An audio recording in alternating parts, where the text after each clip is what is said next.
Brian, that says a lot about Hulk. That you mentioned all the guys that how tough it was training with Hero, and it was you and Orndorff and Hulk, and those are the only three that stayed for the entire time that you trained. That says a lot about Hulk Hogan. That he was one of those guys that was able to stay through it and make it through. Did you enjoy being around Hulk during those days? Absolutely, and in truth be told, you'll hear a lot of stories are very entertaining. And Terry is a lot tougher than people give him credit for.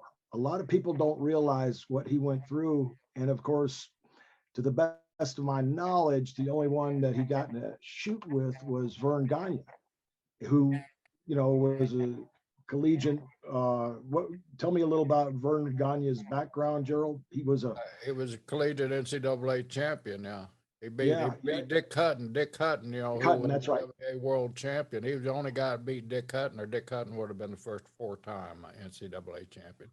But it was very controversial on the call. Back then, if you won a draw in a collegiate match, John, it was left up to the referee to decide who the winner was. And there was kind of a hometown referee type deal. And Hutton was Oklahoma State, and Oklahoma State was running away with the tournament. Minnesota was pushing for second or third or something like that. And it got down to the heavyweights, and they'd went the overtime period. It was still 1-1 or whatever the score was. And the decision came down to the referee, and they say it was a hometown referee. He went over and raised Verne's hand, and Verne won the national champion. But anyway, Verne was a tough SOB because Verne went on and made a USA Greco team. So he wasn't no slouch. No, and Hogan wound up getting him in the front face lock, which isn't in the amateur wrestling books, but at least it's not allowed in amateur wrestling. And he had it cinched in. Because I heard it from Brad Reagans, who probably is the most honest guy in the business, Brad Reagans. And Brad broke John in. Yeah, Brad trained me. Yeah, what a guy full of character. Oh, one of the best guys on the planet. I love Brad.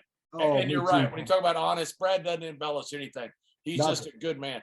Brad would have been a gold medalist at Greco-Roman if that was the year that Carter boycotted the Olympics because of Russia. He was a world champion, but he'd have been a gold medalist.